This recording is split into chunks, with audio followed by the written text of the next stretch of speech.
Good morning sa atin lahat. Yan. So, nais po natin na patuloy-tuloy po tayo na pagpalain ng Diyos. So, gumising po tayo maaga. Ayan. At manalangin po tayo sa ating Diyos. So, ipagkatiwala natin sa Kanya ang lahat po na gagawin natin sa buong maghapong ito.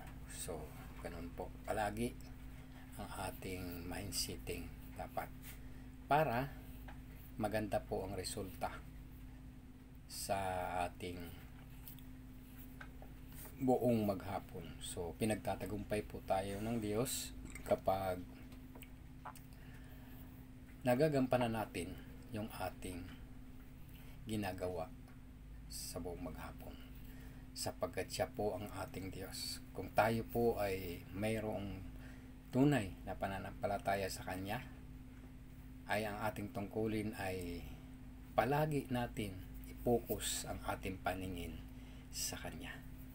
Sabi po ng Bible, fix on Jesus and focus for what we have. Ayan po. So, ano man po ang meron ka, so, sa Diyos natin ipagkatiwala at pusa natin ang ating Panginoon.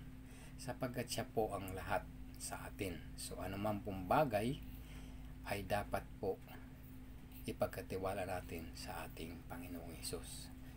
Sapagkat sa Kanya lamang po nagmumula ang ating kaligtasan, no? Sa pamamagitan ng ating Panginoon.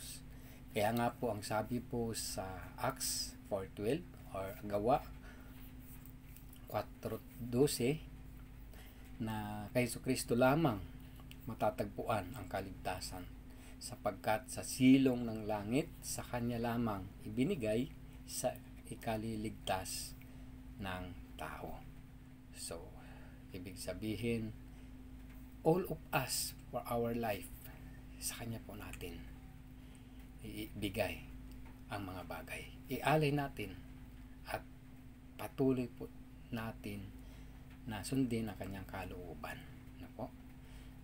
Upang mapagtagumpay po tayo sa bawat araw na ating dinadanas. So, kaya nga po kung mapapansin po natin, maraming tao na kapag nagigipit lang po, yung pinaka last option po ng kanyang problema, yung wala na po siya malalipitan, saka lamang po siya lalapit. Na po, so maling-mali po. Dapat siya po yung first na ating nilalapitan, no? Upang dumaloy yung kanyang biyaya sa atin. So, yun po lagi ang nagiging problema sa buhay natin. Kasi hindi natin siya inuuna sa lahat ng bagay. Na po? Yun po ang pinaka problema. Kaya nga sabi po sa Mateo, na po? Seek first to the kingdom of God, in all these things shall be added unto you. No po? So, hayaan mo natin na unahin ng Diyos sapagkat susunod po ang mga bagay na nais natin sa ating buhay. So, hindi po yung laging mauuna po yung pagpapala bago tayo sumunod. Mali po. So, dapat sinusunod lagi natin ang Diyos una sa lahat. In the first God, no? Put God first to the kingdom of God. Lagi natin unahan ng Diyos.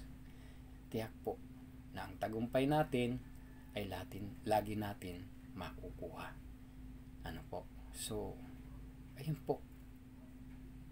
Palagi po yung kabutihan ang manaig sa buhay natin. Kahit po mayroon mga bagay na masama, no? Suklian po natin ang kabutihan ng lahat po ng kasamaan. Ano po? Kaya nga po, ang sabi po ng Mateo ay samantalahin natin gumawa ng mabuti sapagkat ang araw na ito ay masama.